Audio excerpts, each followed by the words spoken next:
नमस्कार दोस्तों, मैं शिवानी त्यागी आपके अपने YouTube channel share market with Shivani में आप सभी का स्वागत करती हूँ। देखिए, जैसा कि हम सब जानते हैं, पिछले कुछ दिनों से स्मॉल कैप और मिड कैप में काफी ज्यादा गिरावट देखने को मिली, जिसके चलते रेलवे सेक्टर के साथ साथ और भी सेक्टर्स पे इसका असर देखने को मिल रहा है। बट जिस तरह से रेलवे के स्टॉक्स ने तेजी दिखाई और उस तेजी में हम जैसे रिटेल इन्वेस्टर्स ने इन्वेस्ट किया और अब स्टॉक में थोड़ा बहुत करेक्शन होने की वजह से इन्वेस्टर्स पैनिक हो रहे हैं और उसको बेचने की सोच रहे हैं। देखिए, इसमें घबराने वाली कोई बात नहीं है। ये मार्केट है, इसमें अप डाउन होते रहते हैं और अभी कुछ दिनों से मार्केट में काफी पॉजिटिविटी देखने को मिल रही है और सबसे अच्छी बात यह है कि रेलवे के सभी स्टॉक्स पॉजिटिव हैं। तो आइए बात करते हैं रेलवे के ऐसे दो स्टॉक के बारे में जो फ्यूचर में आपको मल्टी बैगर बनते हुए दिखाई देंगे। सबसे पहले बात करते हैं आईआरएफसी की। आईआरएफसी रेलवे की एनबीएफसी बैंक है। रेलवे में जो भी काम होता है, जो भी खर्चा होता है, उसको आईआरएफसी फंडिंग करती है। देखिए, प्रेजेंट में गवर्नमेंट का भी पूरा फोकस रेलवे सेक्टर पर है।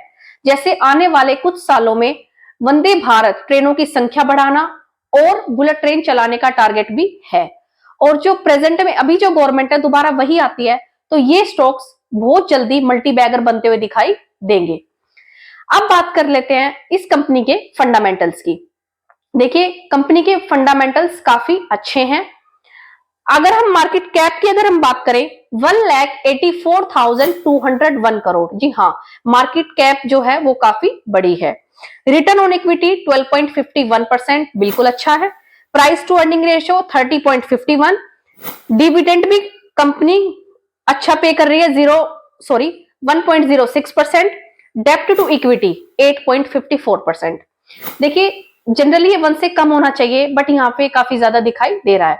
बट यहाँ पे आप इसको इग्नोर कर सकते हैं, क्योंकि कंपनी के फंडामेंटल्स, किसी भी कंपनी में जब आप इन्वेस्ट करते हैं और उस कंपनी के फंडामेंटल्स अच्छे हैं और हो सकता है उस कंपनी में आने वाले टाइम में फ्यूचर में काफी ज्यादा आपको अपॉर्चुनिटी दिख रही है या उस कंपनी के पास काफी ज्यादा ऑर्डर हैं, तो आप यहाँ पे इस केस में डेप्ट टू इक्विटी को इग्नोर करके चल सकते हैं। और प्रोमोटर होल्डिंग इसमें 86%, तो प्रोमोटर होल्डिंग भी आपको यहाँ पे काफी अच्छी दिखाई दे रही है।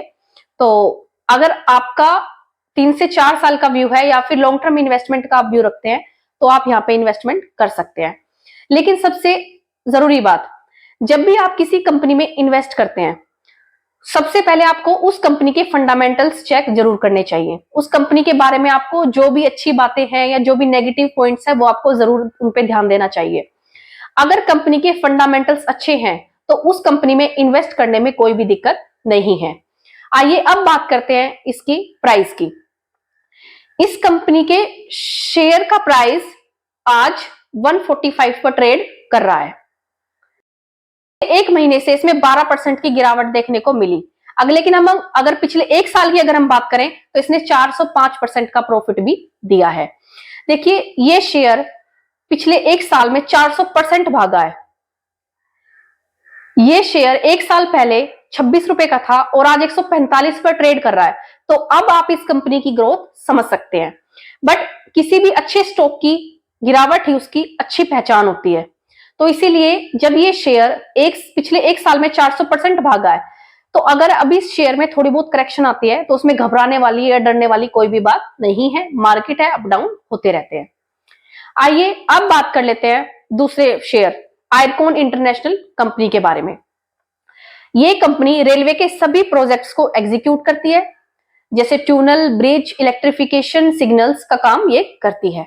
इस कंपनी का इंडिया के साथ साथ बाहर बांग्लादेश और श्रीलंका में भी इसका काम फैला हुआ है। और अगर इस कंपनी की हम ग्रोथ की अगर हम बात करें तो इस कंपनी के पास अभी करंट में 132,000 करोड़ के ऑर्डर पड़े हुए हैं। तो यानी इस कंपनी की ग्रोथ को लेकर फ्यूचर में कोई भी डाउट नहीं है और आने वाले टाइम में कंपनी की ग्रोथ काफी अच्छी दिख रही है और अपॉर्चुनिटी भी काफी अच्छी दिख रही है। और सबसे अच्छी बात है, इस शेयर का प्राइस 280 से गिरकर अभी 224 पर ट्रेड कर रहा है, अपने all time high 52 week high में। अब बात यह है कि इसमें क्या है, इन्वेस्टर्स पैनिक हो जाते हैं, उनको शेयर्स को बेच देते हैं। देखिए नहीं, जैसा मैंने आपको बताया, किसी भी अच्छे स्टॉक की पहचान होती है उसकी थोड़ी बहुत उसमें गिरावट आना, गिरावट आने के क्या है कि उसमें आपकी बाइंग अपॉर्चुनिटी बन रही है। जब आप उसको सस्ते रेट पर नहीं खरीद पाए और अभी किसी स्टॉक में वो नीचे जाता है, उसकी वैल्यू कम होती है, तो उसको वहां पे आप खरीद सकते हैं। वहां पे आपको बाइंग अपॉर्चुनिटी दिख रही है, वहां पे आप उसका मौके का फायदा उठा सकते हैं और आप उसमें इन्वेस्ट कर सकते हैं। और अगर इस कंपनी के फंडामेंटल्स की अगर हम बात करें, इस कंपनी के फंडामेंटल्स काफी मजबूत है और ये एक लो डेप्ट कंपनी है। तो अगर आप चाहें तो आप इसमें इन्वेस्टमेंट कर सकते हैं, डरने वाली बिल्कुल भी कोई बात नहीं है। अगर आप लोगों को मेरी ये इंफॉर्मेशन अच्छी लगी तो प्लीज लाइक एंड सब्सक्राइब जरूर करें। मिलते हैं आप लोगों से एक नेक्स्ट वीडियो में एक नई इंफॉर्मेशन के साथ। Thank you, bye.